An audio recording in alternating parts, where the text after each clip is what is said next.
ইদানিং দেখা যাচ্ছে হিজাব পরিহিতা নারী যারা হিজাব করে নারায়ণগঞ্জ স্কোয়াড নামসহ বিভিন্ন নামে বেনামে বিভিন্ন জায়গায় বিভিন্ন ভিডিও কন্টেন্ট তৈরি করে শুধু ভাইরাল হওয়ার চেষ্টা করছে। তো পর্দার সঙ্গে এই জাতীয় কন্টেন্টগুলো কোনোভাবেই কি যায়? আসলে পর্দার সঙ্গে এই সমস্ত কন্টেন্ট যেগুলো আমরা দেখি, এই ইদানিং অল্প এই কিছুদিন ধরে এটা আমার খুব বেশি নজরে পড়ছে। আলেম ওলামা অন্তত লিবাসে হোক,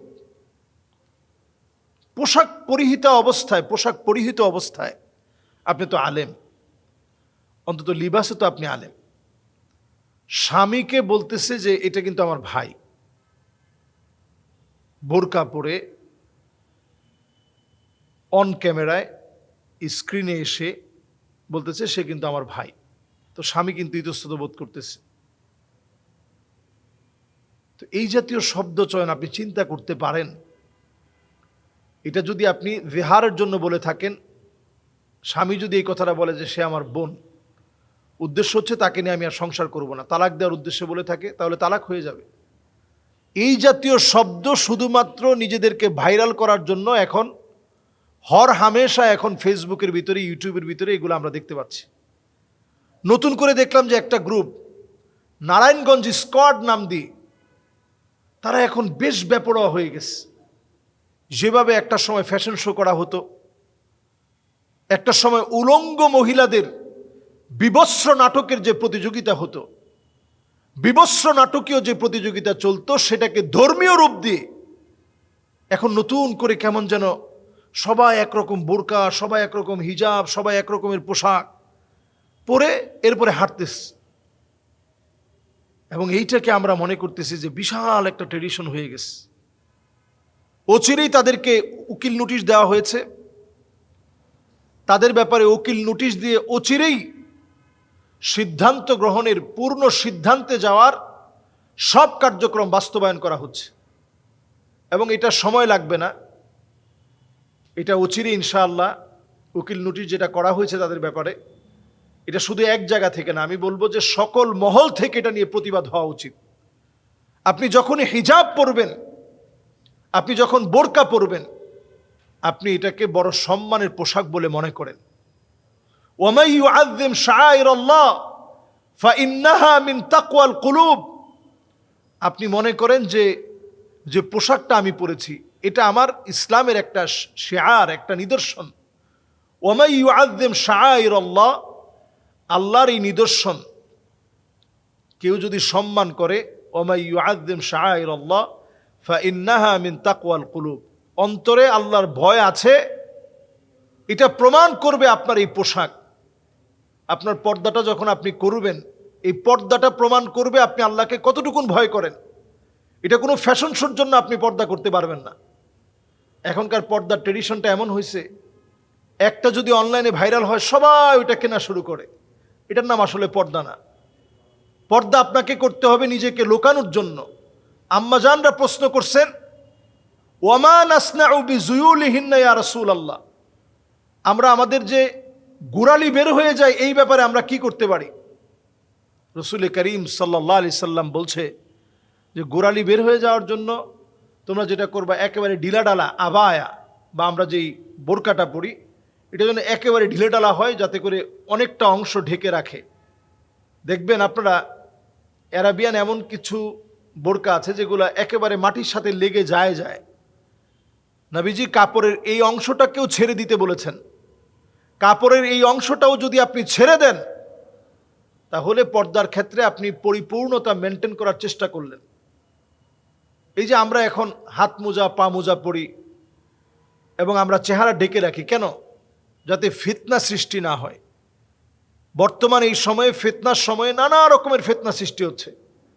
আর সেখানে যদি আপনি ইচ্ছে করে ফিতনায় পড়েন, একটা স্কোয়াড নাম দিয়ে যদি আপনি সব মেয়েদেরকে নিয়ে নাচ গান, এরপরে অ্যারাবিয়ান স্টাইলে রুমাল পরে বিভিন্ন অঙ্গভঙ্গি, যে সমস্ত অঙ্গভঙ্গিগুলো কুরুচিপূর্ণ, এগুলো যদি আপনি বোরকা পরে যদি আপনি এই সমস্ত রুচিহীন কাজ করেন, এটা আল্লাহর কাছে জবাবদিহিতার সম্মুখীন হতে হবে। বর্তমান বাংলাদেশে এখনই এটাকে যদি নির্মূল করা না হয় সামনের দিকে সাহস বেড়ে যাবে। এবং এটাই অনেক সময় দেখা যাবে, এই যে সমস্ত স্কোয়াড নামগুলো দিচ্ছে, এগুলো একটা সময় দেখা যাবে এরা নানা রকমের অঙ্গভঙ্গিমা, নানা রকমের খারাপ কাজে তারা জড়িত হচ্ছে। এটার দায় তখন ইসলামের উপরে চলে আসবে এবং সমকামী গ্রুপ এদেরকে দিয়ে একটা সময় প্যাট্রোনাইজ করবে। খারাপকে প্যাট্রোনাইজ করার জন্য একটা সময় হিজাবকে ব্যবহার করা হবে। এই গ্রুপটাকে অনতি বিলম্বে থামায় দিতে হবে। আমরা দেখেছি অনেকগুলো নিউজ পোর্টাল এটা নিয়ে নিউজ করেছে, অনেকগুলো ভিডিও হয়েছে এবং তাদের ব্যাপারে আইনি নোটিশ হয়েছে। অচিরেই এটার আইনি নোটিশের বাস্তবায়ন আমরা দেখতে চাই এবং তাদেরকে বাড়তে দেওয়া কোনোভাবেই যাবে না। আল্লাহ তাআলা আমাদের সকলকে সংঘবদ্ধভাবে এই বাতিল অপচেষ্টার বিরুদ্ধে আমাদেরকে প্রচেষ্টা চালিয়ে যাওয়ার তৌফিক দান করুক। কোনো একজন অভিনেত্রী সে স্পষ্ট মিডিয়ার সামনে লিভ টুগেদারের পক্ষে বলছে, এ বিষয়ে কি এখনই তার বিরুদ্ধে অবস্থান নেওয়া উচিত না? আমরা মিডিয়ার অনেকের পক্ষ থেকে আমরা বিভিন্ন সময় দেখেছি যে তারা বিভিন্নভাবে অনেক সময় এই জাতীয় কথাগুলো বলে ফেলে।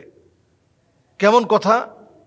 যেমন তারা অনেক সময় বলে ফেলে যে লিভ টুগেদারে কোনো সমস্যা নেই, মানসিকভাবে যদি আমরা দুইজনকে পছন্দ করি, এখানে শারীরিক সম্পর্ক হলে কোনো অসুবিধা নেই। এটা বাংলাদেশের মতো একটা দেশে তার বক্তব্যটা আমাদের অনেকেরই চোখে পড়েছে। সে এতটা অশালীন বক্তব্য দিয়েছে, সে বলছে যে এই ধরনের কোনো ল নেই যেই লয়ে এটার বিচার হতে পারে।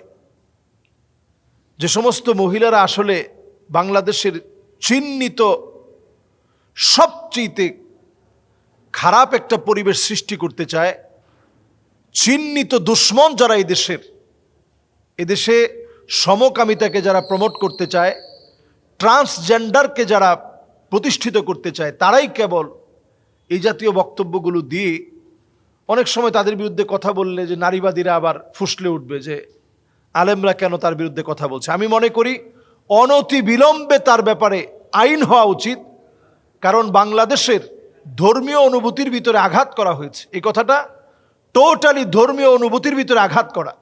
সে বলছে যে লিভ টুগেদার যার যার ইচ্ছাই করবে, এতে করে অসুবিধা কোথায়? ব্রিটিশ লয়ে তো এটা নিষেধ নাই। পর্দাকে আল্লাহ রাব্বুল আলামিন প্রত্যেকটা সেকেন্ডের জন্য ফরজ করেছেন। এটা এমন ফরজ না যে শুধুমাত্র এখন ফরজ, অন্য সময় ফরজ না। প্রত্যেকটা মিনিটে ফরজ, সেকেন্ডে ফরজ, ইকো সেকেন্ডে ফরজ, ন্যানো সেকেন্ডে আল্লাহ রাব্বুল আলামিন পর্দাকে ফরজ করেছেন।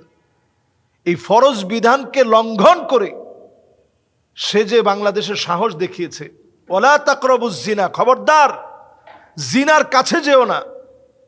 এবং তার যে সমস্ত অশ্লীল ড্রেস আপ, যেগুলো নিয়ে তার আসলে কোনো সুনাম নেই, চতুর্দিকে তার দুর্নামে ভরপুর, এবং তাদেরকে কেউ কখনো অভিনেত্রী হিসেবে আগেকার একটা সময়ে যেভাবে মানুষের কাছ থেকে কিছু সম্মান হলেও মানুষ পেত, এই সম্মানটুকুর মোটেও তাদের উপরে নেই, কারণ তাদের চরিত্র বলতে কিছু নেই।